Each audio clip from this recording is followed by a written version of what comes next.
Hello dear friends, तो मैं हूं आरती। संस्कृति आईएएस के यूट्यूब चैनल पे आप सभी का स्वागत है। मैं हाजिर हूं एक नए विषय को लेकर के।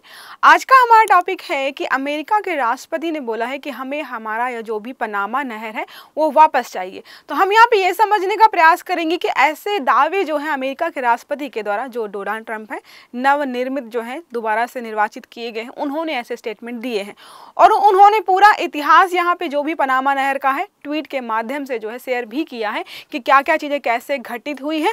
अगर आप जो है पनामा नहर का इतिहास उठाकर पढ़ेंगे तो आपको पता चलेगा कि इसको बनाने का जो है पूरा श्रेय जो है अमेरिका को ही जाता है। तो एक तरीके से उनका ये दावा है। उन्होंने एक्चुअली इल्ज़ाम ये लगाया है कि हमारे जब शिप्स जो है पनामा नहर से जो निकलते हैं उन पर जो है जो ड्यूटी इम्पोज की जा रही है वो ज़्यादा मात्रा में, मतलब उनसे पैसे जो है ज़्यादा लिए जा रहे हैं। एक तरीके से भेदभावपूर्ण नीति अपनाई जा रही है, जबकि बनाया जो है हमने ही है, तो हमें जो है वो वापस चाहिए। और उन्होंने कुछ ऐसे स्टेटमेंट दिए कि हमारे यहाँ पे जो पहले जिस टाइम पे पनामा नहर बनी और दिया गया जो है पनामा को, तो $1 लेकर के जो है पनामा पूरा नहर जो है पूरा उसका रखना और चलाना और वहाँ पे जो भी चीज़ें हैं सब मैनेज करने का जो काम है वो पनामा को दे दिया गया था। तो हम यहाँ पे ये समझेंगे कि आखिरकार जो है ये लोकेशन कितनी इम्पोर्टेंट है, साथ में जो है इसका ऐतिहासिक एक तरीके से बैकग्राउंड क्या रहा है उसको भी हम समझेंगे। और ये क्या सिर्फ अमेरिका के लिए ज़रूरी है या फिर जो है अन्य वहाँ पे जो भी पड़ोसी देश हैं उनके लिए भी यहाँ पे ज़रूरी हो जाता है। ठीक है, देखिए हमारी न्यूज़ है ट्रंप की पनामा नहर को वापस लेने की धमकी। आपको पता है ट्रंप वैसे भी थोड़ा सा गर्म मिजाज के व्यक्ति हैं, कोई भी चीज़ जो है प्यार से नहीं मांगते हैं। उन्होंने बोला है कि हमें जो है अब पनामा नहर वापस दे दो, हमने ही बनाया था। जिस समय पनामा नहर बनाया गया था तो अपने आप में एक अजूबा था, क्योंकि इतनी उस समय रिसोर्सेज भी नहीं थे इतने ज़्यादा, टेक्नोलॉजी भी इतनी ज़्यादा नहीं थी, और इतना सोच विचार करके बना देना किसी ऐसी चीज़ को जो उस समय के हिसाब से बहुत ज़्यादा विश्वसनीय थी। सीढ़ीदार जो एक तरीके से जैसे हम सीढ़ी चढ़ के ऊपर जाते हैं ना, वैसे ही क्रम में जो है जहाज ऊपर जाते हैं। तो मैं अभी समझा दूंगी आके कि कैसे यहाँ पे जो है पनामा नहर काम करता है। तो डोनाल्ड ट्रंप ने हाल ही में बोला है कि पनामा नहर हमें वापस चाहिए। साथ में देखो, अगर बात करें मुख्य बिंदुओं की, तो ट्रंप ने अमेरिका जहाजों को पनामा नहर का उपयोग करने देने के लिए अत्यधिक शुल्क लेने का आरोप लगाया था। इनका आरोप यही है कि हमारे जहाजों से जो है अत्यधिक शुल्क लिया जा रहा है बाकी देशों से, या बाकी जहाज अगर वहां से निकलते हैं उनके कंपैरिजन में। साथ में यहाँ पे देखिए, अगर बात करें कि पनामा नहर किसको किसको जोड़ता है, तो अटलांटिक महासागर को जो है प्रशांत महासागर से जोड़ने का काम करता है। और देखो, अगर आप बात देखेंगे ना, तो जैसे ये मैप थोड़ा सा ना वो कर लेना, मैनेज कर लेना, मेरी ड्राइंग बहुत अच्छी नहीं है, ठीक है। तो देखो यहाँ पे जो है ये साउथ अमेरिका है मान लीजिए, तो यहाँ पर पनामा नहर बनाया गया है। जब पनामा नहीं था तो इनके जहाज़ों को ये दूरी तय करके अगर जो है लंदन जाना है या फिर जो सैन फ्रांसिस्को, मतलब इधर की जो भी कंट्रीज़ है, अगर वहाँ पे जाना है प्रशांत महासागर से अटलांटिक महासागर में, तो 8000 किलोमीटर की दूरी अत्यधिक तय करनी पड़ती थी। और वो कम हो गया, क्यों? क्योंकि आप यहीं से जा सकते हो अब, ठीक है। तो इसलिए जो है अपने आप में बहुत इंपॉर्टेंट लोकेशन है, टाइम भी बचता है, पैसा भी बचता है, ठीक है। इसलिए जो है इसको वापस लेने की बात की जा रही है। साथ में जो है अगर भेदभाव नहीं किया गया होता तो शायद जो है ऐसे स्टेटमेंट हमें सुनने को नहीं मिलते, ठीक है। नहर के इतिहास के बारे में ही बताया गया है कि जब राष्ट्रपति जिमी कार्टर, तो इनके लिए उन्होंने बोला है मूर्खतापूर्ण एक तरह से डिसीजन लिया, और उन्होंने मात्र $1 लेकर के संधि की और जो है सारा काम धाम जो है पनामा को ही दे दिया, ठीक है। तब इसका प्रबंधन पूरी तरीके से पनामा को करना था, ना कि चीन को। और साथ में एक ये भी इल्ज़ाम लगाया है कि अगर जो है हमारे जो भी राष्ट्रपति रहे हैं पूर्व के, जिमी कार्टर, उन्होंने $1 लेकर के अगर पनामा को दिया तो सारा प्रबंधन जो है पनामा को संभालना चाहिए था। लेकिन अब क्या देख रहे हैं, वहाँ पर इतनी दूर जा करके वहाँ पर किसका एक तरीके से प्रभाव ज़्यादा दिख रहा है? चीन का। तो चीन वहाँ पे सम्मिलित क्यों है? ये सवाल उठाए कि चीन क्या कर रहा है यहाँ पे। चीन का कोई काम नहीं है, अगर सब कुछ देखना ही है तो पनामा जो है अपने आप में देख सकता है, ठीक है। उसके अलावा अगर हम बात करें, देखो मैप की, देखो आपको ऑलरेडी बताया मैंने कि यहाँ से बनाया गया है कुछ इस तरीके से, ठीक है। इसके पहले जो है सारे जहाज इतना सारा घूम के जाते थे। अगर न्यूयॉर्क सिटी जाना है इनको यहाँ से अगर मान लीजिए सैन फ्रांसिस्को से अगर इनको न्यूयॉर्क सिटी जाना होता था तो पूरा घूम के जाना पड़ता था, तो बहुत समय और बहुत पैसा लगता था। लेकिन अब क्या है, समय भी बचता है, पैसा भी बचता है। अगर बताऊं कि पनामा नहर कैसे करता है, तो कुछ मान लीजिए ऐसा है, ठीक है। जैसे ये है और ये चट्टान है, ठीक है, बनाया गया है ऐसे ही। तो यहाँ पर ऐसे कुछ सिस्टम सेट किए गए हैं। पहले जहाज यहाँ पर आता है, ठीक है। तो नॉर्मल जहाज आए यहाँ पे, यहाँ इसको बंद कर दिया गया, तो इसका पानी का लेवल यहाँ तक हो गया, यहाँ पहुँचेगा तो इसको बंद कर देंगे, इसको निकाल के यहाँ लेकर आएंगे। मतलब एक तरीके से सीढ़ी, पहले इसमें चढ़ता है, फिर इसमें चढ़ता है, फिर इसमें, ऐसे सीढ़ी चढ़ने और उतरने के एक तरीके से फॉर्मूले पर इसको बनाया गया। तो उस समय जब बनाया गया तो वो बहुत ज़्यादा यूनिक और एक तरीके से अच्छा और मतलब बहुत मेहनत भरा काम था। कहा जाता है जब पनामा नहर बनाया जा रहा था तो स्टार्टिंग फ्रांस ने की थी, लेकिन क्या हुआ, बहुत सारे लोग मरने लगे और बहुत महंगी परियोजना थी, तो फ्रांस ने वहीं पे छोड़ दिया। लेकिन 1904 में क्या हुआ, अमेरिका आया और उसने बोला कोई बात नहीं, हम इसको बनाएंगे। 1904 से 1914 तक पूरा इसको बना के तैयार किया गया। और अभी अगर मतलब देखें तो बिलियंस डॉलर्स लग गए थे, तो उस समय की सबसे महंगी परियोजना के रूप में जाना जाता है इसको। देखिए लिखा है, पनामा नहर के निर्माण की परिकल्पना काफी समय से की जा रही थी, ठीक है। दक्षिण अमेरिका के सिरे से घूमकर जाना बहुत महंगा और दूर दराज वाला पड़ रहा था, इसलिए 1881 में फ्रांस ने कोशिश की थी, लेकिन महंगा और साथ में क्या है, लोगों की मृत्यु कारण इसको बंद कर दिया गया। 1904 से 1914 के बीच में जो है इसको बनाया गया अमेरिका के द्वारा, ठीक है। बहुत कठिन काम माना जाता है। देखो एक तो समुद्र, एक तरीके समुद्र के अंदर था, काम करना था, और उस समय हमारी टेक्नोलॉजी भी इतनी जो एक तरीके से उन्नत नहीं थी, तो लोगों के द्वारा ही काम किया जाता है। अभी तो क्या है, कोई काम आपको करना होता है बहुत ज़्यादा टफ है, खतरनाक वाला है, तो मशीनों को उपयोग करके हम कर लेते हैं, लेकिन उस समय मशीनें इतनी जो है उन्नत किस्म की नहीं अवेलेबल थी, तो इंसानों के द्वारा ही बनाया जा रहा था। फ्रांस ने पहले भी उच्च लागत के बहुत सारे प्रोजेक्ट छोड़े थे, इसको भी छोड़ दिया था। राष्ट्रपति थियोडोर रूजवेल्ट ने कांग्रेस को दिए गए भाषण में इस परियोजना के बारे में कहा था कि इस महाद्वीप पर किया जाने वाला कोई भी महान भौतिक कार्य अमेरिकी लोगों के लिए इतना महत्वपूर्ण नहीं है। स्टेटमेंट तो ऐसे उन्होंने दिए थे कि यहाँ पे कोई भी काम किया जा रहा है बहुत हमारे लिए महत्वपूर्ण नहीं है।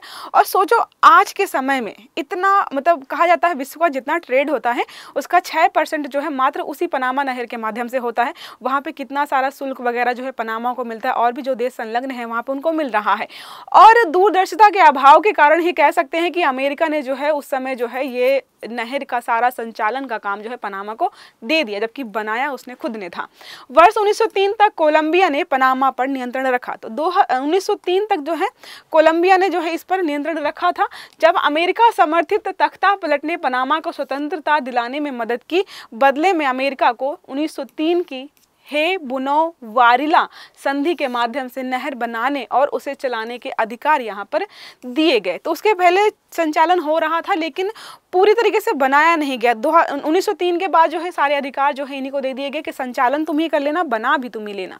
फिर क्या हुआ देखिए यहाँ पर, अमेरिकी सरकार के इतिहासकार कार्यालय के वेबसाइट के अनुसार पनामा के प्रतिनिधि ने अपनी सरकार की औपचारिक सहमति के बिना संधि वार्ता में प्रवेश किया। अब यहाँ पर पनामा के जो ऑफिशियल्स हैं वो बोलते हैं कि उस समय जो संधि हुई थी वो जो है हमारे यहाँ पर जो ऑफिशियल्स हैं उनसे जो है वार्तालाप किए बिना, जैसे छोटे कोई कर्मचारी है वो बड़े जो है ऑफिसर्स हैं उनसे बात किए बिना कोई भी एग्रीमेंट कर ले, तो बोलते हैं हम नहीं मानते हैं क्योंकि हमसे डिस्कस नहीं किया गया था। 17 वर्षों से पनामा में नहीं रहा, साथ में इस कारण कई पनामा वासियों ने संधि की वैधता पर सवाल उठाए। तो इसीलिए उन्होंने वैधता पर सवाल उठाए कि आप बोल रहे हो कि हमें बनाने का और संचालन का काम दिया गया था, लेकिन जो है जो भी एग्रीमेंट आप अमेरिका के और पनामा के जो भी लोगों के बीच में हुआ था उसमें बहुत सारे वरिष्ठ अधिकारियों की सहमति होनी चाहिए थी, वो नहीं थी। तो इसलिए यहाँ पर ये भी सवाल उठाए जा रहे हैं। देखिए ठीक है, साथ में अगर हम बात करें कि अमेरिका की क्या भूमिका थी, तो आपको ऑलरेडी बताया है, जैसे लॉक या प्रवेश और निकास वाले डिब्बों की एक प्रणाली थी।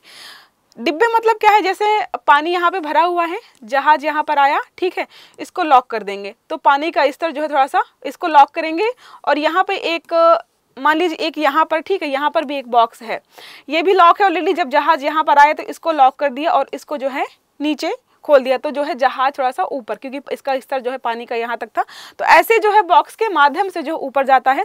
लॉक पानी की लिफ्ट करते हैं, ऐसे होता है ना कि आप लिफ्ट में खड़े होते हो, आपको लिफ्ट से first floor, second floor, third floor जाना है, वैसे ही कुछ यहाँ पर इसको बनाया गया है। वे जहाजों को समुद्र तल से गैटून झील, समुद्र तल से लगभग 26 मीटर ऊपर के स्तर तक उठाते हैं। मतलब यहाँ पर जो है नॉर्मल वाटर लेवल यहाँ पर है और उसको जो है 26 मीटर ऊपर ले जाते हैं, फिर उतना ही नीचे लेकर के आते हैं, ठीक है। इस प्रकार जहाज जो है नहर के चैनल के माध्यम से नेविगेट करते हैं। यद्यपि निर्माण प्रयास अंततः सफल हुए, लेकिन इसकी कीमत बहुत अधिक थी। मैंने आपको बताया कि उस समय की सबसे ज़्यादा महंगी परियोजना थी ये, इतना पैसा कभी भी नहीं लगा। $300 मिलियन से अधिक, जो उस समय अमेरिकी इतिहास की सबसे महंगी निर्माण परियोजना थी। इसमें जो है हज़ारों श्रमिकों की जान भी चली गई थी। आपको बताया ऑलरेडी मैंने, 14,000 पारगमन दर्ज किए गए। मतलब यहाँ पारगमन मतलब है कि लगभग इतने जहाज जो है हर वर्ष यहाँ से वहाँ जो है मूव करते हैं, ठीक है। इसलिए आपको मैंने बताया कि 6% जो है विश्व का ट्रेड जो है इसी जो है नहर के माध्यम से होता है, और अपने आप में फ़ायदेमंद भी है क्योंकि बहुत सारे डिस्टेंस को कवर नहीं करना पड़ता है, जो कि पैसे के लिए भी बहुत इंपॉर्टेंट है, साथ में समय के लिए भी। अमेरिका ने पनामा नहर को क्यों दे दी, मतलब अमेरिका ने जो है नहर जो है पनामा को आखिरकार क्यों दे दी। अब हम मांग रहे हैं तो पहले आपने क्यों दी थी, इस पर जो है सवाल उठाए जा रहे हैं। तो देखिए क्या लिखा है, नहर खुलने के बाद से इसका नियंत्रण पनामा और अमेरिका के बीच विवाद का विषय। जैसे ही पनामा नहर बनी तो दोनों देशों के बीच विवाद हो गया कि इसको जो है नियंत्रण कौन करेगा या इसको नियंत्रित करके इसका परिचालन कौन संभालेगा। उसका एक रिजल्ट आया, इसके कारण 1964 में इस क्षेत्र में दंगे भी हो गए। तो 1964 में इस क्षेत्र में दंगे हुए क्योंकि संचालन को लेकर विवाद हो रहा था। कई बार बातचीत के प्रयास के बाद भी लेकिन कोई खास यहाँ पे सफलता मिली नहीं। 1970 के दशक में राष्ट्रपति पद के जो उम्मीदवार थे जिमी कार्टर ने भी एक संधि का विरोध किया था। 1976 में जब वो चुनाव जीत कर आए तो उनका मन बदल गया और उन्होंने जो है संधि पे हस्ताक्षर कर दिए, ठीक है। देखो क्या लिखा, इससे अमेरिका को पनामा नहर की तटस्थता के लिए किसी भी खतरे के खिलाफ सैन्य रूप से रक्षा करने की शक्ति मिली। तो बोले कि ठीक है, हम यहाँ रक्षा वगैरह कर देंगे, और जो है यहाँ पे मतलब देखो यहाँ पे किसी भी लाइन में आपको नहीं दिखेगा कि बोला गया कि $1 लिए थे और जो है पनामा नहर जो उनको दे दी गई। जिक्र यहाँ पे नहीं किया गया है, लेकिन जो ट्वीट किया, जो भी चीज़ें जो है डोनाल्ड ट्रंप जी के द्वारा बोली गई, उन्होंने ये भी मेंशन किया कि $1 ले करके यहाँ पे पनामा नहर दे दी गई थी और हमें वापस चाहिए, ठीक है। पनामा की अहमियत आपको ऑलरेडी मैंने बताई है, जियो पॉलिटिक्स के हिसाब से बहुत इंपॉर्टेंट है क्योंकि बहुत ज़्यादा ट्रेड, 6% ट्रेड बहुत ज़्यादा मैटर करता है, ठीक है। और साथ में है 82 किलोमीटर लंबी नहर है ये। दुनिया भर की 6% समुद्र का जो भी व्यापार होता है इसी के माध्यम से यहाँ पर किया जाता है। 14% कारोबार जो है अमेरिका का पनामा नहर के माध्यम से ही होता है, इसलिए अमेरिका के लिए तो बहुत ज़्यादा महत्वपूर्ण हो जाता है। अब 14% जो है यहाँ पे व्यापार इसके माध्यम से हो रहा है, उस पर जो है ड्यूटी इतनी ज़्यादा महंगी इम्पोज की जा रही है। देखो ड्यूटी अगर आप लगा रहे हो, पैसे ले रहे हो तो सबसे बराबर में लो, लेकिन प्रॉब्लम क्या हो रही है, यहाँ पे ये बोला जा रहा है कि अमेरिका के जो भी जहाज वहाँ से गुजरते हैं उनसे पैसे आप ज़्यादा लेते हो। तो मानसिकता ये हो सकती है कि भाई डेवलप्ड कंट्री है, अच्छा खासा पैसा इसके पास है, तो थोड़ा सा ये भेदभाव वाला रीज़न हो जाएगा, इसलिए जो है अमेरिका इस बात पे गुस्सा हो रहा है। एशिया से अगर कैरिबियाई देश माल भेजना हो तो जहाज पनामा नहर से होकर ही गुजरते हैं। साथ में पनामा नहर पर कब्जा होने की स्थिति में दुनिया भर की सप्लाई चेन बाधित हो जाएगी।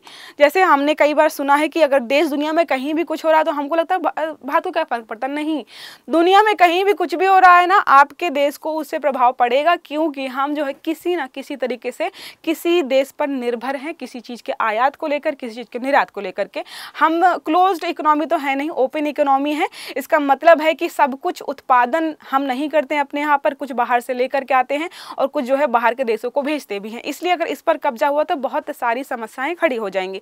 ये आज का हमारा टॉपिक, जिसमें हमने पढ़ा कि पनामा नहर जो है अमेरिका ने बनाया था, लेकिन बाद में जो है पनामा को दे दिया। लेकिन इशू यहाँ पे ये हो रहा है कि पनामा के अलावा चीन की भी संलग्नता दिखाई दे रही है, और जो भी अमेरिका के जहाज वहाँ से गुजरते हैं तो उनसे जो है पैसा जो है ज़्यादा लिया जा रहा है। इसलिए जो है वहाँ के राष्ट्रपति गुस्सा हो गए और बोला है कि चलो अब जो है हमें हमारा पनामा नहर जो हमने ही बनाया था अरबों डॉलर्स लगा करके वापस कर दो, ठीक है। आई होप आपको आर्टिकल समझ में आया होगा। इसी से संबंधित एक प्रश्न है जिसका उत्तर जो है आपको कमेंट बॉक्स में देना है। पनामा नहर के संदर्भ में निम्नलिखित कथनों पर विचार कीजिए। पहला स्टेटमेंट है, इसका निर्माण फ्रांस ने शुरू किया था।